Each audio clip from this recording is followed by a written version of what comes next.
Bismillahirrahmanirrahim. Assalamualaikum warahmatullahi wabarakatuh. Ketemu lagi dengan kami Sabi, sharing asik bareng IPF. Dan hari ini kita sangat bersyukur karena saya ditemani oleh salah satu tokoh ekonomi Islam nasional dan internasional. Siapa lagi? Profesor Dr. Raditya Sukmana. Assalamualaikum Prof. Waalaikumsalam warahmatullahi wabarakatuh. Apa kabar Dr. Dimas? Alhamdulillah sehat Prof. Selamat datang dan bergabung di SIB Podcast oleh International Program for Islamic Economics and Finance. Prof. Radit adalah salah satu tokoh ekonomi Islam di Indonesia, di mana beliau adalah dosen di Universitas Airlangga, Surabaya. Dan saat ini kita akan fokus pada isu tentang wakaf yang menjadi juga concern dari beliau sejauh yang kita ketahui dan sangat memang dibutuhkan oleh ekonomi Indonesia saat ini. Baik Prof, Profesor kira-kira bisa nggak Prof diberikan pengantar sedikit tentang wakaf itu apa sih Prof? Ya, wakaf ini bagian dari sedekah. Ya, dalam Islam itu ada sedekah yang wajib yaitu zakat. Ya, dan sedekah yang sunnah itu adalah wakaf. Nah, disinilah kemudian lengkapnya Islam. Jadi ada sedekah yang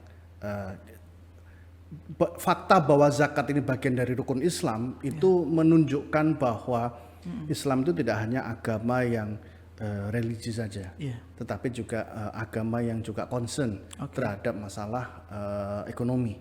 Ditunjukkan dengan zakat itu ada dalam nomor 3, itu yang wajib. Tapi yang sunnah juga ada, yaitu wakaf. Dan itu hal yang berbeda. Yang kedua itu adalah bahwa zakat ketika orang sudah sampai pada requirement-nya gitu harus bayar zakat. Betul. Kemudian dibayarkan kepada amil kemudian langsung membagikan kepada fakir miskin. Habis konsumtif habis. Ya. Kalau wakaf itu pokok itu harus dipertahankan. Inilah yang kemudian mensyaratkan nazir wakaf itu untuk betul-betul punya kemampuan untuk bagaimana tidak hanya memaintain ya, tapi juga mengembangkan wakaf. Oleh karena itu ekspertisnya harus berbeda antara nazir dan amil. Jadi gitu. Jadi warga digital wakaf itu intinya adalah intinya tidak pokoknya tidak berkurang gitu. Nah, Prof, yang selama yang kita tahu kan wakaf itu kan dalam bentuk ini Prof ya, kayak pemakaman gitu ya. 3M. Nah itu kalau dalam konteks kontemporer itu apa Prof yang bisa kita lihat di praktek wakaf Prof? Iya, kalau dalam konteks kontemporer itu wakaf uang bisa. Ya, dan itu sudah ada dalam undang-undang kita bahwa undang-undang kita juga mengakomodasi wakaf bentuk dari uang. Wakaf berbentuk pohon itu boleh. Wakaf berbentuk gedung udah pasti boleh ya. Ya, intinya adalah aset yang kemudian bertahan lama. Nah itu dan ownership-nya jelas itu kemudian bisa diwakafkan. Jadi apapun itu gitu. Jadi wakaf ini bisa berbentuk apapun. Tapi sekarang ada yang berkembang yaitu tentang crypto aset Prof atau aset yang berbentuk digital Prof. Nah, itu kira-kira menurut Prof apakah juga bisa diwakafkan Prof? Kalau kripto ya, cryptocurrency itu kan kita tahu selama ini yang umum ada itu kan Bitcoin ya. Dan yang setelah Bitcoin yang umum orang itu jual beli itu Ethereum. Ya. Kita harus tahu bahwa kalau cryptocurrency itu kita harus pastikan dulu ini halal apa tidak dulu sebelum kita mau mewakafkan. Ya. Nah, ada tulisannya Prof. Kamil Medin Mira dalam salah satu tulisan yang di jurnalnya Bank Indonesia. Itu beliau mengatakan bahwa cryptocurrency itu tidak boleh ya. Dengan berbagai macam alasannya tidak di backup, harga naik turun, kemudian uncertainty-nya itu besar sekali gitu ya. Itu yang kemudian menyebabkan tidak jelas dan kemudian kalau cryptocurrency yang syariah compliance itu ada namanya 1 gram Dubai. Jadi buka aja 1 gram Dubai, nanti di halaman pertama websitenya itu akan ada tulisannya bahwa ini sudah syariah compliance. Nah baru kemudian kita bicara tentang boleh nggak ini diwakafkan. Nah kalau sudah syariah compliance insya Allah tidak ada masalah gitu ya. Nggak boleh itu adalah asetnya sendiri itu nggak syariah compliance. Baik. Jadi warga digital hari ini yang memang ingin mewakafkan aset dalam bentuk digital aset harus dipastikan dulu dong halalnya ya, dan juga providernya juga ya. Nah sehingga benar-benar ini syariah compliance. Prof, terakhir Prof, ini kalau kita bicara tentang wakaf ini, Ya. pengalaman Prof setelah berkeliling dunia, kira-kira Prof, apa Prof yang bisa kita ambil best practice Prof dari pengembangan wakaf di berbagai daerah atau dunia yang sudah ada Prof, mungkin di Malaysia, mungkin di Saudi, sehingga warga digital di sini tahu bahwasanya rupanya wakaf ini sangat luar biasa perannya Prof bagi perekonomian. Ada contoh yang bagus ya. Saya kasih 3 contoh yang di Indonesia, Malaysia, juga Singapura. Baik. Di Indonesia ini yang contoh yang jelas itu di Lumajang. Ya, Lumajang ini ada tanah wakaf yang dimiliki oleh perwakilan daerah Muhammadiyah. Ya, itu terus kemudian lokasinya strategis. Di atas tanah wakaf itu kemudian kesepakatan mereka ya itu kemudian pom bensin sektor yang cocok untuk daerah situ. Ya, lalu dananya dari mana? Nah, dananya adalah dari pengusaha-pengusaha Muhammadiyah itu, itulah yang kemudian berinvestasi karena tanahnya itu sudah wakaf. Jadi ada orang mewakafkan tanahnya, sudah. Sekarang yang kita perlu pikirkan adalah pendanaan untuk atasin tanah wakaf itu apa gitu ya. Nah, pom bensin dihitung dulu berapa kebutuhan dananya. Habis itu kemudian jumlah sahamnya berapa. Nah, kemudian dibagi. Jadi per lembar itu nanti investasinya berapa. Nah, akhirnya dihitung investasinya 1 jutaan kalau nggak salah, terus kemudian sampai berapa kali saham gitu. Kemudian siapa orang Muhammadiyah yang mau beli 1 jutaan saham, mau berapa lembar silahkan. Akhirnya dibeli, terkumpul uangnya dibangunkan pom bensin. Nah, setelah pom bensin itu jadi, ya di situ kan banyak orang ngisi bensin dan sebagainya. Itu keuntungan 1 bulan, untungnya saja ya, bukan revenue ya. Keuntungannya itu 100 juta. 100 juta ini yang kemudian untuk operasional dari perwakilan daerah Muhammadiyah di termasuk pemberian return bagi investasi tadi ya Prof. Itu udah ini ya. Nah, kemudian yang kedua itu adalah yang bagus lagi itu kalau di Malaysia banyak ya, cuman saya mungkin akan cerita yang ini. Terminal Larkin ya. Larkin itu di Johor Bahru. Jadi state pertama setelah Singapura kalau mau masuk Malaysia itu adalah Johor Bahru. Terminalnya namanya Larkin. Terminal Larkin. Dulu itu sangat sederhana, sangat tidak menarik gitu ya. Ada tanah yang kemudian mau dibeli. Terus pemerintah kan punya pemerintah daerah ya. Mereka hitung berapa kebutuhannya. Terus kemudian mereka rupakan saham juga. Jadi sama seperti yang awal tadi yang seperti Lumajang tadi. Mereka rupakan ini. Tapi kemudian bedanya adalah ketika sahamnya itu sudah sudah mau di launch gitu ya, orang beli saham itu langsung diwakafkan. Jadi namanya wakaf saham, gitu ya. Jadi orang yang beli itu berwakaf sebetulnya, berwakaf sahamnya, gitu ya. Beda kalau yang tadi di Lumajang, yang pertama tadi untung, investornya dapat. Tapi kalau yang ini itu saham begitu dibeli langsung diwakafkan. Mungkin kita bertanya, loh untungnya apa gitu kan? Untungnya niatnya memang wakaf pertama ya. Yang kedua, desain dari wakaf saham yang Larkin itu adalah orang yang beli wakaf saham ya, misalnya 300 ringgit atau berapa ringgit gitu ya. Itu akan diperhitungkan nanti untuk pajak yang dia harus bayar setiap tahunnya. Jadi kayak ada aturannya sendiri ya. Oh, dia sudah beli wakaf saham ini misalnya gitu ya. Oh, berapa? Oh, nanti pajak berapa ringgit gitu ya. Nanti diperhitungkan. Jadi pajaknya akan lebih rendah. Pengurang pajak. Iya, entah pengurang entah jadi biaya itu kita harus lihat lagi detailnya, tapi itu disatukan, dikoneksikan gitu. Jadi orang itu tertarik untuk kemudian beli itu. Lagi pula ketika dia mensupport itu akan memperbesar terminalnya. Jadi kalau terminalnya itu lebih besar, maka bis yang datang juga lebih banyak, akan memudahkan penumpang. Jadi kalau mau ke Kuala Lumpur gitu, dulunya mungkin nunggu 1 jam gitu kan kelamaan ya. Sekarang mungkin nunggunya setengah jam. Armada lebih banyak. Nah gitu. Dan itu multiplier ekonominya besar sekali karena sekarang ada gedung, terus gedung itu tenan-tenannya disewakan dan sebagainya yang menghasilkan ini. Nah, kalau yang di Singapura itu adalah di Ben Collins Street. Ya. Di Pauline Collins Street itu adalah ada tanah wakaf yang kemudian ada hotelnya. Keuntungan dari hotelnya adalah untuk membiayai masjidnya. Gitu. Jadi ini ada pembiayaan dari hotel ini ya, itu melalui musyarakah bonds. Musyarakah bonds. Nah, detailnya bagaimana nanti lihat YouTube saya. Saya punya YouTube juga soalnya. Jadi gitu ya warga digital ya. Artinya wakaf ini sekarang tidak hanya terbatas pada urusan-urusan yang sifatnya tradisional, tapi sudah merangkak ke arah yang sangat profesional, bahkan sudah dikelola menjadi sebuah entitas bisnis yang besar. Nah, saya kira ini bisa dijadikan inspirasi untuk warga digital semua. Kalau seandainya punya bisnis, mungkin punya niat sosial, saya kira bisa kemudian mulai dipikirkan untuk dalam bentuk wakaf, begitu. Nah, Prof, yang terakhir Prof, ini untuk generasi muda, Prof. Kira-kira karena kita punya milenial, generasi Z yang saya kira mereka punya niat mungkin untuk bersedekah, untuk bersosial, tapi mungkin belum tahu cara untuk berkontribusinya, utamanya dengan wakaf, Prof. Makasih. Ini pertanyaan penting sekali nih.